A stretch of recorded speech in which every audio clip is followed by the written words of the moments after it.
Hi, I'm Paul Roberts, and this is Conscious Counseling 101.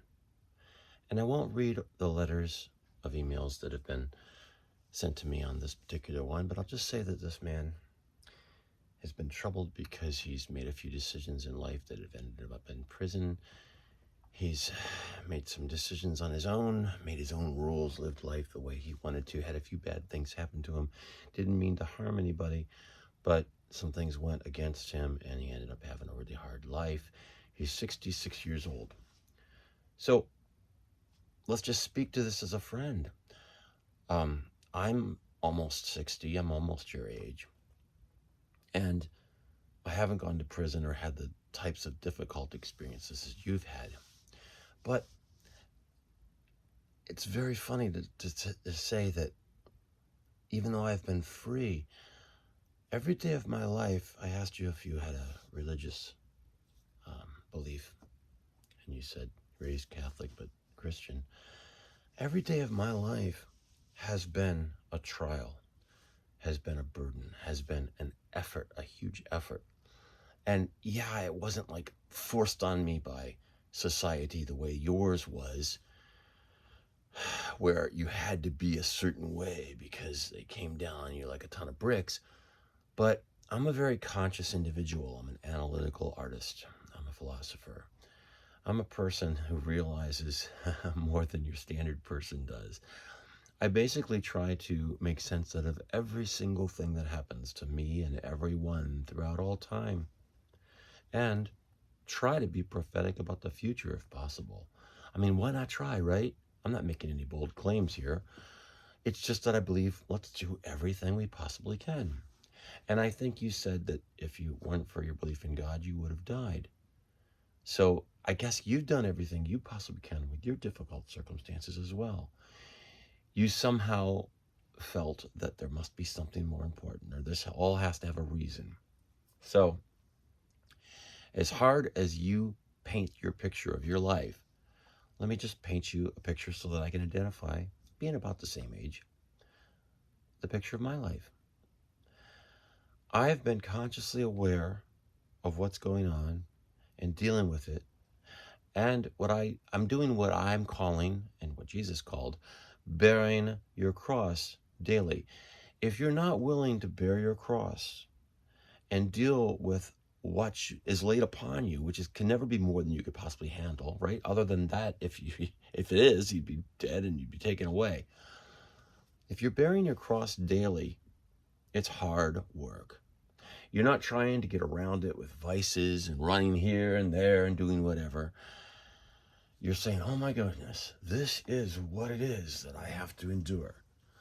And to totally consciously realize what it is that you have to endure. Even if you're doing what in society would they consider well, you're doing fine. You're upstanding, healthy, moral citizen that they're not going to put in jail.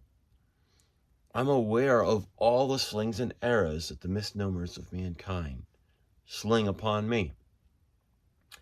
The difference is, instead of making my own rules, as you said you did, and reacting and lashing out, or even if I'm trying to be careful, like you said, when you did a robbery, you tried to be careful to make sure you didn't have a deadly weapon, and you're a smaller guy, you said.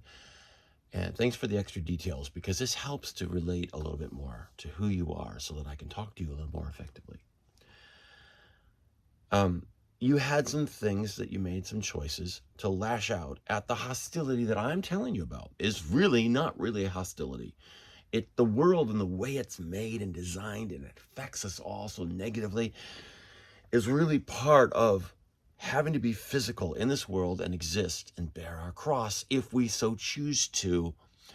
But while you were trying to bear your cross, you made some actions that caused you, even though they weren't intentional, to have more of a weight of a cross to bear. If you remember the Scrooge the Christmas Carol, I think it was Jacob Marley, and he appeared to Scrooge, and he was covered in chains, okay, And he said, I forged every one of these chains that I have to carry. I made all these choices. What you did was you literally created additional things for your chains that you chose to. I don't know if it was, I don't know you well enough. Maybe it was just your reaction. You say, you do this to me, I'll do this to you. You know, I'm a decent person. I wouldn't try to harm anybody, but yet they're harming me. And you lash out with your anger. If you can't curtail that, then what you do is you not only have the cross that you're already bearing by being in this difficult world, but you create another chain to add on to your chain pile, and it gets heavier and heavier and heavier and heavier. And this is the way you've lived life. And some of those chains were also created for you because of the chains that you created. More people lumped more onto you because of society's corrective measures or whatever. They think they're doing good for you. They're going to stop. They're going to protect the other citizens, or you're dangerous or something like that. But nonetheless, it's like a snowball effect. You do a few things that maybe wouldn't have been best for your well-being, unless you got away with it scot-free. But well, let's say you did get away with it scot-free. Let's say you had some successful heists and you made some money. What would happen in your life that would change your ongoing practices, your viewpoint? What would happen? Probably nothing. You would say, oh, okay, that worked out well. Now I can live for a while. And shame on you, dark society, for being the way you are. At least I've bordered myself in and protected myself for a while by taking advantage of something you won't miss, and I'll have it now for a while. And I deserve it because I've been trod upon.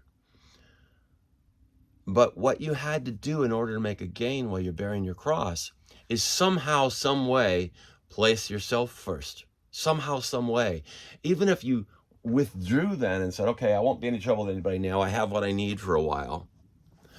What you've had to do is you've had to shortchange yourself in everybody that you could be by the face that you put forward to society as less than it could be.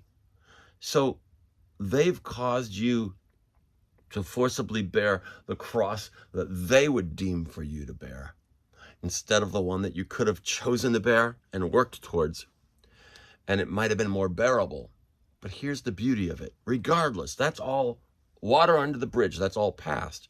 What we need to do now is learn from it and grow and be glad of the gifts that we've been given. Yes, the gifts we've been given. Your life hasn't been taken away. You could be dead next week. You could be hit by a bus. We're all going to die anyway, right? It might as well mean something. Life might as well mean something.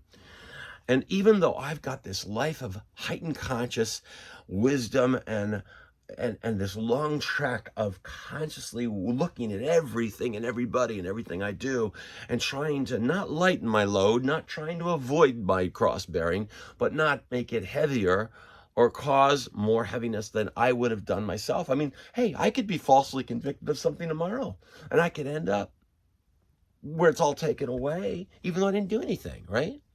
And then I'd have to ask myself, well, why did that happen to me? I didn't do anything wrong. But I'd have to still live that life. So everything I'm saying now, while I'm free and I'm making all these choices and I've lived this way, and I tell you, it's still a burden for me, all the things that I've had to do to realize society's difficulties and overcome it myself would suddenly be 100 times worse, right? But the consciousness that I'm sharing with you right now and the perspective that I'm sharing with you, I would carry that into prison. And even though I wouldn't have the joys of the freedom and the ways that I have now, I don't even look at many of the things that I have as joys, because I know that everything is to be responsible for. Everything that I have isn't really mine. It's on loan. It's just coming down the wire. It's just here for a while, and I'm supposed to do the most I can with it. Well, here's the beauty of it. You've been given so much adversity, and you've learned so many things, and you've seen so many errors of society, so many choices, and the way that that's played out, whether your fault or society's fault or whatever. And you've seen all these individuals that have done types of things like that. Or maybe not. Maybe you've seen some people that didn't deserve it at all, and you've learned their stories. You could live another 25, 30 years.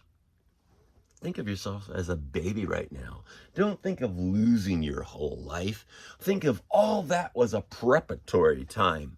If you take conscious counseling's advice, which is something that's just the way I call it, and you say that everything is about perspective. You say, instead of looking at it this way from now on, I'm going to look at it this way from now on. And then you spend all your time not thinking about that, but telling yourself why this is the way to look at it from now on. That's where your energy goes. Understanding that choice you made, understanding why that's valuable. Then what you do is you take all the gains that you've made that you might not have even realized, and you start out as if you're starting life right now. Now you suddenly have this huge arsenal of experience and life lessons that you could share with others and do more with the rest of the time that you have, as if it's just starting. Totally optimistically now here. Then looking at, oh, woe is me. I did some things wrong, but society was hard for me and they really walloped me. Oh, you could spend your life like that. Or you could say, here's the ancient proverb. A life of 1,000 years can be a tragedy. You've probably heard things like this. A life of a single day can be a triumph.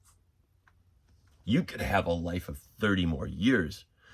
With medical advancements, who knows, maybe more. I don't know. I'm just saying, even if you only lived another week, take everything that you have, everything that's been difficult, all the cross that you've chosen to bear, all the cross that you've continued to create more chains and more weight and having to bear harder than you needed to, and all the cross that the world has lumped on you to bear, and say, because I've survived. Why? You said it in one of your emails. Because of God, you wouldn't even be alive today. Because you've survived, you have something now. You have endured. You don't need to live that way anymore or even think about that, other than to go in there and analyze. What have I gained? How can I use this today? How can I gain from this and share this with someone I might meet today? How can I change my life in this way because I learned somebody that I met had a story and I didn't want to be like him, but I also wanted to learn from what he was able to share, and I wanted to put that in my life. How can you start taking those chains off? How can you start just carrying the cross that we all have to bear, even me? How can you start making your life better and having a bountiful cornucopia from all these difficult things that you've gone through that give you tools that your standard person doesn't have? They can't relate to these difficult things you're talking about that you've endured. You have more power now. You're like Batman. You've worked your body. You've done your push-ups, you've done your pull-ups, you've got your utility belt filled, your arsenal and all your detective knowledge and everything else. You've got more than your standard person has. And suddenly, you exclaim like in those old Kung Fu movies, I know Kung Fu! And then what do you do with it? You say, to whom much is given, much is expected. And you go and do that. Everything you've been through could be what is necessary to turn you into the superhero that you have the capability of being. This is the way I live my life. I do bear my cross every day. I don't try to make it worse. I try to do what I can to alleviate, but I don't alleviate at the cost of anyone else if I possibly can. I live according to the highest commandment and teach my children to do the same, to care and love others like themselves through these types of Jesus teachings. And we become greater. And even if we don't see the things when you might help people that you won't even realize. That's why I do this. Nobody knows I even exist. I take the time because even if I never hear from a lot of people again, or if nobody knows I'm here, who the heck else takes the time to care about anybody? Not in this world. So I'm just talking to you as a friend. Hopefully a few of the things that I've said to you today will resonate and you'll think on them and Say, yeah, I'm going to look at things differently. That's Conscious Counseling 101. And you have the power to do that and claim your life now. I'm Paul Roberts. This is Conscious Counseling 101. All my best to you, friend.